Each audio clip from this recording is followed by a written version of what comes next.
So guys welcome back to LT vlogs. एक बार फिर से अगेन एज यूजुअल बहुत ही जेन्युइन वीडियो के साथ आ गए हैं। This was the most asked question in my previous 2 videos. तो अगर आपने वो वीडियोस नहीं देखे तो भाई पहले उनको चेकआउट करो, बिकॉज उसमें हमने कंसिडर किया हुआ है रीजनल एरियाज़ को एंड क्या क्या बेनिफिट्स होते हैं और क्या क्या नुकसान होते हैं रीजनल एरियाज़ के। और मैंने उसमें एक हिंट सी दी थी कि अगर आपको एक्सटेंड करना है अपना TR which is your visa subclass 485, तो as of now government last year बोला था कि आप एक्सटेंड नहीं कर सकते, बट एक्चुअल में there are still people who are eligible. ठीक है, तो इस वीडियो में हम टारगेट करने वाले हैं कि रीजनल एरियाज़ का ही एक एडिशनल बेनिफिट, दैट इज़ कि you can get a second 485 visa after your first 485 visa expires. तो इसमें बहुत सारी कंडीशंस हैं, बहुत सारी एलिजिबिलिटीज़ हैं। इसको आज स्टेप बाय स्टेप डिस्कस करेंगे कि क्या क्या एलिजिबिलिटी होनी चाहिए, किस एरियाज़ में आप रहने चाहिए और क्या क्या आपकी और कंसिडरेशंस होती हैं which you need to keep in mind before you apply for a second post study work visa which is your visa 485। If you haven't followed me on Instagram, go to that, क्योंकि वहाँ पे हम ज़्यादा regular updates डालते हैं videos के अलावा।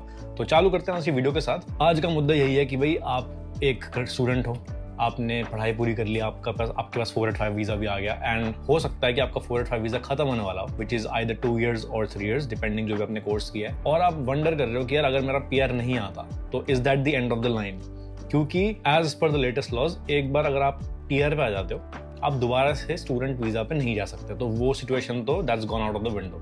तो आपके पास 2 ही ऑप्शन बचते हैं, या तो आप अच्छे बच्चे की तरह अपने घर वापस चले जाओ, go back to your country, या फिर आप थोड़ा टाइम बाय कर सकते हो। तो टाइम बाय से मेरा मतलब है you can apply for a second 485 visa, जिससे आपको 1 या 2 साल का एक्सटेंशन मिल जाएगा on top of your original 485 visa. जिससे होता है क्या है कि आपके पास एक्स्ट्रा टाइम हो जाएगा एंड मान लो अगर आपकी PR की फाइल पेंडिंग में है या आप अपने नॉमिनेशन की वेट कर रहे हो, तो you get an extra 12 months और 18 months और 24 months, जिससे आपको कंट्री को एग्जिट नहीं करना पड़ेगा। You still have a way to live here. 485 में घुसने से पहले 485 में बेसिकली 3 टाइप के होते हैं। The first is post vocational education work stream, जिसकी ड्यूरेशन 18 महीने की होती है। It's mostly for trade courses and diploma courses. जब आप ऐसे कोर्स खत्म कर लेते हो तो आपको जो TR मिलता है visa 485, that is only for 18 months। इसके दूसरे पार्ट पे आ जाते हैं, that is post higher education work stream. ये हो सकता है आपको 2 साल का मिले, ये हो सकता है आपको 3 साल का मिले, डिपेंडिंग अगेन आपने कोर्स कौन सा किया। देन इसके बाद जो एक और क्लास होती है इसकी, that is your second post higher education work stream, जिसके बारे में हम आज चर्चा करने वाले हैं कि अगर आपका पहला वाला 485 खत्म हो रहा हो तो कैसे आप उसको एक्सटेंड कर सकते हो। ये भी हो सकता है आपको 1 साल का मिले या फिर 2 साल का मिले, बट इसमें घुसने से पहले हम इसकी बेसिक एलिजिबिलिटी देख लेते हैं। बिकॉज काफ़ी लोग वंडर करते हैं, उनको लगता है कि इसकी एलिजिबिलिटी सेम होगी पहले वाले वीज़ा की तरह, बट ऐसा नहीं है। कुछ फाइन प्रिंट में अगर आप जाओगे तो आपको काफ़ी सारे चेंजेस देखने को मिलेंगे। तो अगर हम इसकी एलिजिबिलिटी पे चलें तो बी दिस एज में आप जाओगे तो सबसे बेसिक प्रिंसिपल क्या है कि आपकी एज 35 से बिलो होनी चाहिए। This is in contrast to the 50 years जो पहले कंडीशन होती थी। आज की डेट में अगर आप 35 से ज़्यादा हो और 50 से नीचे हो, उस ब्रैकेट में फॉल करते हो, तो आप तभी एलिजिबल हो जब या तो आपने मास्टर्स बाय रिसर्च की हो या फिर आपने कोई डॉक्टरल डिग्री की हो। क्योंकि यार जब तक आप मास्टर्स पूरे करते हो, I think you are already 25-26, then if you decide कि मेरे को PhD भी करनी है या मेरे को डॉक्टर डिग्री भी लेनी है, तो naturally your age will keep on going, क्योंकि रिसर्च करते हैं लोग, सालों साल रिसर्च करते हैं। Only under that circumstance you will be allowed to apply for a second 485। Otherwise normal conditions के लिए you have to be under 35। Have this visa is की आपकी बेसिक रिक्वायरमेंट ये भी है कि आप ऑलरेडी अपने फर्स्ट TR पे होने चाहिए, which could be either one, post higher education भी हो सकता है या फिर पोस्ट स्टडी वर्क स्ट्रीम भी हो सकता है। और ये एक पॉइंट ध्यान रखना कि जब आप सेकंड TR के लिए अप्लाई करते हो, आपका करंट जो वीजा है, जो करंट TR होगा, वो एक्सपायर नहीं होना चाहिए। It should not be also very close to expiring. तो पहली सिचुएशन क्या है कि आपको 35 से बिलो हो एंड आपका करंट वीज़ा खत्म ना हुआ हो, या फिर आप कोई इमिग्रेशन के प्रोसेस में ना हो। You can't be between 2 visas. आपको अपने करंट TR पे ही होना पड़ेगा अगर आपको एक सेकंड TR अप्लाई करना। देन मेन पॉइंट पर आते हैं, have studied with an Australian education provider in a designated regional area. अब इस एक ही पॉइंट में भाई 2 कंडीशन कवर हो गई। पहले तो आपको एक ऑस्ट्रेलियन एजुकेशन प्रोवाइडर जो रजिस्टर्ड हो उसमें पढ़ाई करनी है, वो भी डेजिग्नेटेड रीजनल एरिया में। इसके अगर आप डिटेल में जाओगे तो देखो ये जो वर्ड है ना, क्राइकोस, इसका फुल फॉर्म मैं आपको बताता हूँ अभी। This is basically the Commonwealth register of institutions and courses for overseas students, CRICOS. अगर आप अपनी हैंडबुक देखोगे अपने कोर्स के बारे में, उसमें हमेशा एक क्राइकोस कोड मेंशन होता है। तो if you are in a university, आपकी पढ़ाई खत्म हो गई और आप डाउटफुल हो कि ये एक्चुअली रजिस्टर्ड कोर्स था या नहीं, या फिर है या नहीं, तो आप इस वेबसाइट पर जा सकते हो। Just select your state and उसके बाद आप एग्जैक्ट अपनी यूनिवर्सिटी का नाम डालोगे, एग्जैक्ट अपने कोर्स का नाम डालोगे एंड वो आपको बता देगा कि दिस इज रजिस्टर्ड कोर्स और नॉट। तो पहली चीज़ ये रजिस्टर्ड होना चाहिए आपका कोर्स। दूसरा, डेजिग्नेटेड रीजनल एरिया क्या होता है? हमने पिछली बार डिस्कस किया था कि रीजनल एरियाज होते हैं, उसमें भी फर्दर कैटेगरीज होती हैं। तो लेट्स डिग इनटू दिस कि भाई रीजनल एरियाज होते कौन से, खासकर डेजिग्नेटेड रीजनल एरियाज। तो इसकी भी इंफॉर्मेशन आपको होम अफेयर्स की वेबसाइट पर मिल जाएगी। वैसे the regional definition is comprised of 2 categories, category 2 and category 3। अब इसको मैं डिटेल में नहीं बताऊंगा, this link will also be in the description. आप एग्जैक्ट चूज कर सकते हो, देख सकते हो कि what does it basically mean. But main चीज पर आ जाते हैं कि भाई designated regional area post codes, as I mention in the previous video as well, काफी बंदे कंफ्यूज होते हैं कि भाई मेरा जो एरिया है, जहाँ पे मेरी यूनिवर्सिटी थी या फिर जहाँ पे मैं पिछले 2 या 3 साल से रह रहा हूँ, वो डेजिग्नेटेड रीजनल एरिया में आता है कि नहीं। क्योंकि एक डिजिट भी आपका ऊपर नीचे हुआ तो हो सकता है that could be in a regional area और that could not be in a regional area. तो यहाँ पे अगर आप इस लिंक पे आओगे तो यू विल सी कि यहाँ पे स्टेट्स एंड टेरिटरीज दी हुई हैं, यहाँ पे कैटेगरी दी हुई है, एंड देन आपको वहाँ पे पोस्ट कोड्स भी दे रखे हैं। तो मान लो आप रहते हो, कोई स्टेट ले लेते हैं यार, नॉर्दर्न टेरिटरी में रहते हो, तो cities and major regional centres तो वहाँ पे है ही नहीं, ठीक है। And regional centres and other regional areas में सारे पोस्ट कोड्स आते हैं। तो बेसिकली शॉर्ट आंसर क्या है कि अगर आप नॉर्दर्न टेरिटरी में हो कहीं पे भी, तो भाई वो डेजिग्नेटेड रीजनल एरिया में आएगा। Let's take New South Wales for example, क्योंकि वहाँ पे काफ़ी सिटीज़ हैं। तो cities and major regional centres में अगर आप आते हो तो ये जितने भी पोस्ट कोड्स हैं ये सिटीज़ में आते हैं, तो इसको रीजनल एरिया नहीं कंसिडर किया जाएगा। देन आप देखोगे अगर regional centres and other regional areas, तो यहाँ पे पोस्ट कोड्स की और बड़ी लिस्ट दे रखी है, विच मीन्स कि ये आपके रीजनल एरियाज में फॉल करेंगे। अब कैटेगरीज की बात कर लेते हैं। तो देखो यहाँ पे जब आप लिंक के नीचे जाओगे यू विल सी कि यहाँ पे दिया हुआ है residence location on temporary graduate visa stream, कि आपकी कैटेगरी कौन सी है, study location on student visa and visa length for the second post study higher work stream. तो इस टेबल से आप कैलकुलेट कर सकते हो कि आपकी जो यूनिवर्सिटी का पोस्ट कोड था या फिर जहाँ पे आप पिछले 2 या 3 साल से रह रहे हो वो रीजनल में आता है कि नहीं, किस कैटेगरी में फॉल करता है, एंड उसके बेसिस पे आपको कितना एक्स्ट्रा टीआर मिलेगा, कितना extra second post study work visa मिलेगा।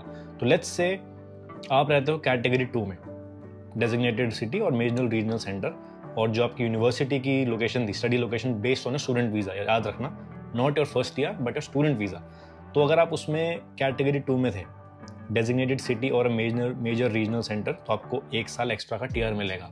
एंड ये जो ऊपर लिखा हुआ ना category 1 major cities Sydney, Brisbane and Melbourne, इन 3 सिटीज में अगर आप रहते हो तो भाई आपको टीआर मिलेगा ही नहीं। You can do whatever you want, but जो आपको फर्स्ट ईयर आपका मिला था 3 साल का 2 साल का, उसके ऊपर extension is not possible. Then एक और केस भी है इसमें, अगर आप कैटेगरी 3 में रहते हो विच इज रीजनल सेंटर और अदर रीजनल एरियाज, तो उसमें आपको 2 साल एक्स्ट्रा आज की डेट में भी मिलता है।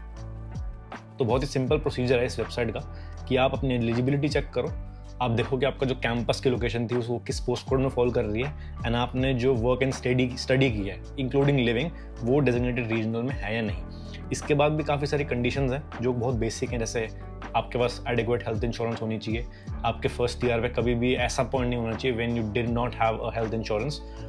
देन हेल्थ रिक्वायरमेंट हो सकता है आपको मेडिकल देना पड़े, हो सकता है आपको मेडिकल ना देना पड़े। कैरेक्टर रिक्वायरमेंट, भाई आपके पास कोई आउटस्टैंडिंग केसेस या क्रिमिनल रिकॉर्ड नहीं होना चाहिए, pretty simple as that. Have no debt to Australian government. अब ये देखो अगर आपके पास ATO का अकाउंट होगा, so you can log in any time and check कि आपका कोई आउटस्टैंडिंग टैक्स बचा है कि नहीं। It could be quarterly, it could be half yearly, it could be annually. और भाई लास्ट पॉइंट जो काफ़ी केसेस में मैटर करेगा, that is not had a visa cancelled और एन एप्लीकेशन रिफ्यूज्ड। अब इसमें सारे वीज़ाज आते हैं, ऑस्ट्रेलिया का कोई भी वीज़ा हो, including tourist visa, including working holiday visa, including student visa. अगर आपका कोई भी कभी भी पूरी हिस्ट्री में कभी भी रिजेक्ट हुआ था, रिफ्यूज़ हुआ था या फिर कैंसिल हुआ था, तो भी you are not eligible for getting a second 485। तो कुल मिला के अगर मैं इस चीज़ को सम अप करूँ, you have to be under 35, आप ऑलरेडी एक टीआर पे होने चाहिए, आपने एक रीजनल एरिया में एक ऑस्ट्रेलियन एजुकेशन प्रोवाइडर के साथ स्टडी करनी चाहिए जो क्राइकोस रजिस्टर्ड हो, live in a designated regional area as well, work and study again in the regional area. तो अगर आपकी जितनी चेन आपकी सिंपल रहेगी ना, उतना आपको बेनिफिट होगा। जैसे फॉर एग्जांपल अगर मैं पर्थ में ही मैंने पढ़ाई की है, पर्थ में पिछले 2-3 साल से रह रहा हूँ, टोटल तो ऐसे 5 साल हो गए, तो everything is following into line. इस पर अब कुछ क्वेश्चन लोग पूछेंगे कि क्या कि भाई अगर मैंने स्टडी रीजनल से की हो और मैं रह किसी और सिटी में रहा हूँ, फॉर एग्जाम्पल आपने स्टडी मान लो पर्थ से करी हो एंड आप चले गए मेलबर्न रहने या फिर सिडनी रहने चले गए, तो भाई उस केस में आप एलिजिबिलिटी मीट नहीं करोगे, because this is not just based on your study, it is study and living. तो आपका जो पोस्टल एड्रेस होता है पिछले 2 साल का 3 साल का जितने टाइम में भी ऑस्ट्रेलिया में हो, that has to be in a regional area, category 2, category 3। Category 1 तो देखो वैसे डिक्लाइन हो गई है, category 1 is always major cities, Sydney, Melbourne and Brisbane, इन तीनों में तो मिलेगा ही नहीं। उसके अलावा भी आपको 1 साल का मिलेगा in other areas, and category 3 में हो तो आपको 2 साल का एक्स्ट्रा भी मिल सकता है। इस पर एडिशनली एक और क्वेश्चन आता है कि आपका मेन एड्रेस जो है ना वो ये कैसे कैलकुलेट करते हैं। तो postal address is one thing, your bank statements are one thing, your bills are one thing. और इसमें एक लूप होल पहले होता था, अब नहीं है, कि यार अगर मैं वेकेशन पे जा रहा हूँ, हो सकता है मैंने 1 महीना इंटरनेशनल ट्रैवल किया हो, या फिर हो सकता है 1 महीना की मैंने कोई शॉर्ट ट्रिप मारी हो which was not in a regional city, जैसे आप मेलबर्न गए हो फॉर एग्जाम्पल। तो इसमें अगर आप वेबसाइट खोलोगे तो उसमें एग्जैक्ट ड्यूरेशन नहीं लिखेगी आपकी ट्रिप कितनी होनी चाहिए। अब ऑब्वियसली अगर आप साल में से 6 महीने अगर आप एक मेजर सिटी में रह रहे हो और 6 महीने के लिए वापस रीजनल चले गए, then of course that is no point, क्योंकि उनको पता लग जाएगा कि ये आधे से ज़्यादा टाइम बाहर रह गया है। तो अगर आप एग्जैक्ट वर्डिंग चेक करोगे DHA की वेबसाइट पे, दे हैव मेंशन्ड कि शॉर्ट ट्रिप्स आर फाइन। मतलब अगर आप शॉर्ट ट्रिप्स लगाते हो प्योरली फॉर वेकेशन पर्पसेज या just for travelling purpose, that is fine, उसमें आपके एड्रेस पे कोई चेंज नहीं आएगा। देन इसका अगर जो सेकंड लिंक है उस पर अगर आप क्लिक करोगे, जो भी आपको डिस्क्रिप्शन में मिल जाएगा, how long can you stay, as I discuss before, कि studied and live in category 2 area अगर आपका है तो आपको 1 साल का एक्सटेंशन मिलेगा, studied and live in category 3 area है तो 2 साल का एक्सटेंशन मिलेगा। ये देख लो, ये भी बार बार ये लिखना है कि स्टडीड एंड लिव्ड, सिर्फ स्टडी से कुछ नहीं होगा, सिर्फ लिविंग से भी कुछ नहीं होगा, दोनों चीज़ें मैच होनी चाहिए आपकी रीजनल में। फिर इसके बाद एक इन्होंने बेफालतू का पॉइंट डाला हुआ है, stay long. Current and future temporary graduate visas holders from Hong Kong, ये तो देखो हमारे मतलब का है नहीं, you might be eligible for other skilled work visas. तो ऑस्ट्रेलिया को आपको इतना टाइम देने का ना पॉइंट यही है कि आप टेम्पररी से हटो और सीधा PR अप्लाई करो, क्योंकि देखो 3 साल आपके स्टूडेंट वीजा के हो गए, 2 साल आपके स्टूडेंट वीजा के हो गए, मास्टर्स की बात करेगा 3 साल का आपका पोस्ट स्टडी वर्क वीजा हो गया पहला वाला, तो 5 साल तो आपको यही हो गए। 1 या 2 साल आप और एक्सटेंड कराओगे जिसमें आप और पॉइंट्स इकट्ठा कर सकते हो। एंड भाई मेरी नज़र में अगर आप 7 साल में पॉइंट्स इकट्ठा नहीं कर सकते PR के लिए या फिर नॉमिनेशन पाने के लिए, तो भाई आप कभी भी नहीं कर पाओगे। I think 7 years is a good time, it's a long enough time, तो आप कर सकते हो, मतलब इट्स अचीवेबल, हर बंदा कर सकता है इसको। कॉस्ट की बात करें तो भाई एक्चुअली सिग्निफिकेंटली लोअर है, it's just $880 for the primary applicant. जो आप फर्स्ट ईयर अप्लाई करते हो, I think that's still on a more expensive side, but second वाला इनको भी पता है कि यार 1 या 2 साल का ही होगा, not as much as the first one, तो इसलिए उसका कॉस्ट भी कम है। तो आई होप कि भाई इस वीडियो से आपको क्लैरिटी मिली हो कि भाई आप अभी भी टीयर एक्सटेंड करा सकते हो, even though the government said कि आप नहीं करा सकते। आप इन सारे लिंक्स को भाई फाइन लाइंस पढ़ लेना, क्योंकि video again I can't include everything in the video, and खुद थोड़ी सेल्फ रिसर्च कर रहे, जितना आप करोगे उतना आपकी ना बुद्धि में ज़्यादा घुसेगा। तो make sure you check out this 4 links that I posted down in the description. कोई भी डाउट हो भाई मेरे को कमेंट कर देना, I will get back to you as well. And अगर आप अभी भी डाउटफुल हो कुछ कंडीशंस के बारे में, तो यहाँ पे अगर आप सबसे नीचे जाओगे लिंक्स में, तो ऑब्लिगेशंस एंड ट्रैवल की अपडेट होगी कि कितना आप ट्रैवल कर सकते हो उस टीआर पे, कितना आप नहीं कर सकते ट्रैवल, क्या क्या ऑब्लिगेशंस आपको मेंटेन करनी होती हैं एट ऑल टाइम्स। तो जो भी है वो आपको इसमें मिल जाएगा, but still do leave your thoughts, do leave your comments. अगर आपको वीडियो पसंद आई है, इन्फॉर्मेटिव लगी हो, तो भाई लाइक ज़रूर करना।